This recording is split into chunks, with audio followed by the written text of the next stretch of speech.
Gehoorsaamheid aan God is 'n geweldig belangrike Bybelse konsep. Hoekom is mens aan God gehoorsaam? Omdat hy 'n aggressiewe, nikkerige God is, wie se woord wet is en wat straf as ons dit nie doen nie. Kom ons dink vandag daaroor. Here, dit is vir ons 'n voorreg om in U teenwoordigheid te wees. Ons het diep respek vir U. Ons is nie bang vir U nie. Het is vir ons lekker om by U te wees. En ons bid dat U vandag met ons sal praat, en met ons sal werk. In Jesus se naam. Amen. Ons lees Lukas 6 van vers 46 af. Watter sin het dit dan, dat julle my aanspreek met Here, Here, en nie doen wat ek sê nie? Elkeen wat na my toe kom en na my woorde luister en doen wat ek sê, ek sal vir julle verduidelik soos wie hy is.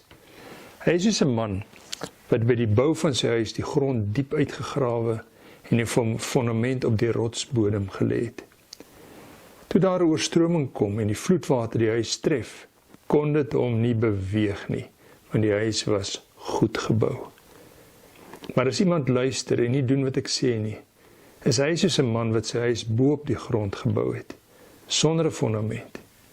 Toe die vloedwater dit tref, het dit dadelik ingestort en daardie huis het een groot puinhoop geword. Tot sover. Waarom noem julle my Here, Here, en doen nie wat ek sê nie? Daar's 'n voortdurende stryd om beheer in die mens se lewe. In die Bybel leer ons, en ons kan dit ook bevestig uit ons eie ervarings, dat hierdie stryd is tussen die sondige natuur en die gees, tussen God en dit wie ons eintlik is.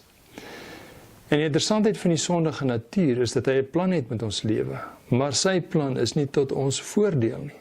Hy wil ons 'n lae kwaliteit lewe laat leef, uiteindelik ons dood, ons ewige dood veroorsaak. God daarteenoor het die beste vir ons in gedagte. Nou, hier in ons gewone lewe, en dan natuurlik die ewige lewe. En hierdie stryd om beheer van ons lewe, daarin speel ons 'n geweldig belangrike rol. En van nature is ons, as ons niks doen nie, geneig om na die verkeerde kant toe te besluit. As jy niks doen nie, gaan die sonde oorneem. Dis soos wanneer 'n mens jou huis probeer skoonhou. Dit vra dat jy gereeld terugkom en weer afstof, weer goed uitgooi en regmaak. As jy niks doen nie, dan begin die stof en die goggas en die verval oorneem. En dieselfde in ons geestelike lewe. Die beheer oor ons lewe is 'n proses waar dit wat ons nou het en vir ons kosbaar is, weggegee moet word en oorgegee moet word aan iemand wat ons nou met ons lewe vertrou. En daardie oorgawe is 'n stryd. Nou, die woord Here in die Bybel beteken baas. Die een wie se woord wet is. Die een aan wie ek gehoorsaam is. Die een voor wie ek buig. En ons buig nie van nature voor die Here nie. Ons volg hom nie van nature nie. En dit het geweldige, nadelige gevolge vir ons. Dit maak dat ons verkeerde besluite neem, verkeerde mense in ons lewe toelaat, verkeerde goed met ons tyd doen, en dit is direk tot ons nadeel. Maar die proses om oor te gee aan God is presies wat dit sê. 'n Proses. Dis nie iets wat vinnig gebeur, ek het nou oorgegee en dis dit nie. Dis is wanneer 'n land oorlog maak teen 'n ander land en hom oorwin, en dan is die mense gehoorsaam aan die mense wat hom oorwin het. Maar hulle vat nog kanse. Hulle toets die reëls, hulle wil eintlik nie onder hierdie heerskappy wees nie. En dan met tyd begin hulle agterkom, maar hierdie nuwe mense wat oorgeneem het, gee om vir ons. Ons het goeie gesondheidsorg, ons het goeie skole, daar's wet en orde, die mense is gelukkig, en dan word dit vir jou belangrik om aan hulle gehoorsaam te wees. En dieselfde met die Here. Die proses om deel te word van die Here se plan, is een waar ek dit heeltyd toets, heeltyd teruggaan na my gewone natuur, en dan met tyd begin besef, maar ek kan hom vertrou, en ek wil teruggaan na hom toe. Jesus gebruik belangrike 3 konsepte, as hy met ons praat oor hierdie oorgawe, waarin ons hom as die Here ag. Nie net Here sê nie, maar regtig om met ons lewens vertrou. Hy sê elkeen wat na my toe kom, so daar's 'n bewuslike geleentheid wat ek skep waar ek na die Here toe gaan en na my woorde luister, sê vers 47, na my woorde luister en daarom met verwagting na hom toe kom en vir hom sê Here, praat met my. Ek weet van nature is ek geneig om my verkeerde rigting te beweeg. Wil U met my werk en dan doen wat ek sê. Opgewonde is om uit te gaan en die Here gelukkig te maak. En dit word die siklus in ons gewone lewe. Daar's natuurlik 'n daad van oorgawe waar ek vir die Here sê, Here, ek gee my lewe vir U.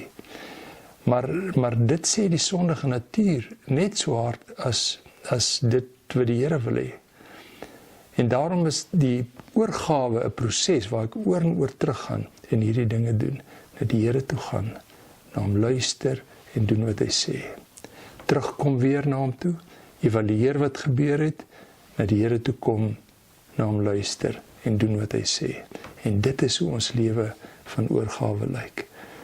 En daarom is die gewone dissipline in ons geestelike lewe geweldig belangrik. Dis nie iets wat maar net gebeur en nou is dit so nie. Dis 'n groei wat plaasvind met tyd. Die verhaal word vertel van Ore, die skaaphond, wat 'n wonderlike lewe gehad het. Hy het 'n baas gehad wat vir hom die beste gegee, die lekkerste hok, die lekkerste kos. Die baas het hom gevryf. Hy het hom in sy arms geneem en vasgedruk. En Ore was verskriklik gelukkig geweest. Eendag het sy baas hom 'n bietjie veld toe gevat en dit was wonderlik. Al die nuwe reuke wat hy kry, dinge wat hy sien. En hy hardloop en dan kom hy terug na sy baas toe. En eendag, toe sy baas hom roep dat hy moet terugkom, toe hy so begin hardloop, want hy weet nou moet hy huis toe gaan en sy baas luister. Toe hy so begin hardloop, sien hy 'n haas. En hy stop en hy dink, jenetjies, hy sal hierdie haas graag wil jaag, dit gaan lekker wees, maar hy kyk na sy baas en hy besef, nee, sy baas het hom geroep, hy moet gaan.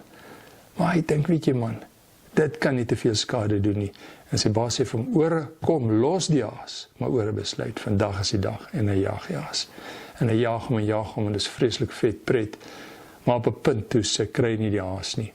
En hy wil teruggaan, maar sy baas is toe al weg. Het het te lank aangehou, hy is toe maar huis toe. En Ore is toe ook huis toe. Toe hy by die huis kom, toe die verhouding bietjie verander. Dus die baas nie die gewone vrymoedigheid nie, hy is als half afsydig, hy ignoreer hom half, die Ore kan sien hierdie baas is ongelukkig, en dit is vir hom sleg, hy wil nie sy baas ongelukkig sien nie. Maar, hulle het weer teruggegaan, en Ore het later elke keer die haas bly jaag, hy het nie meer na sy baas geluister nie, en dit het die verhouding met sy baas baie benadeel. Eendag het hulle by die motor ver gery, en Ore is saam, en daar uitgeklim, en hy het ook om die baas gespeel, maar toe hy die eerste ding sien, toe hardloop hy, en hy hou aan met hardloop. En hy kom nie terug nie. En later het sy baas geroep en gesoek en gery, maar hy kry nie vir Ore nie, hy is maar terug huis toe. En toe Ore uiteindelik besluit, maar goed, hy het nou genoeg van hierdie haas, toe moet hy huis toe, maar hy weet nie waar die huis is nie, want hy het met die motor gery. En Ore het rond geword.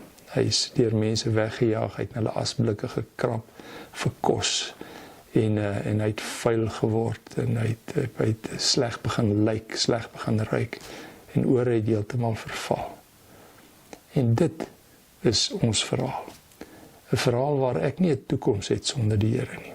Hierdie huis word gesê, word op rots gebou, wanneer ek op die Here vertrou, sy woord ernstig neem, hom respekteer en hom volg. En die toets kom, nie in die voorspoedige tye nie, die toets kom as die storms kom. Toe die storm kom, en die storm hierdie huis beet kry, kon hy hom niks maak nie. Hy was op rots gebou. Teenoor die ander huis, wat ook 'n hele lewe aan gebou is, baie geld ingesit is, als dieselfde onkoste gehad. Toe kom 'n storm, die storm het hom vernietig, dit was 'n pynhoop, sien ons hier. Dis hoe ons lewe met die Here lyk. En daarom, hoekom is ons gehoorsaam met die Here? Omdat ons bang is vir hom? Nee. Ons is gehoorsaam aan die Here, omdat ons hom vertrou, dat dit wat hy vir ons vra, dit wat hy van ons verwag, tot ons voordeel is.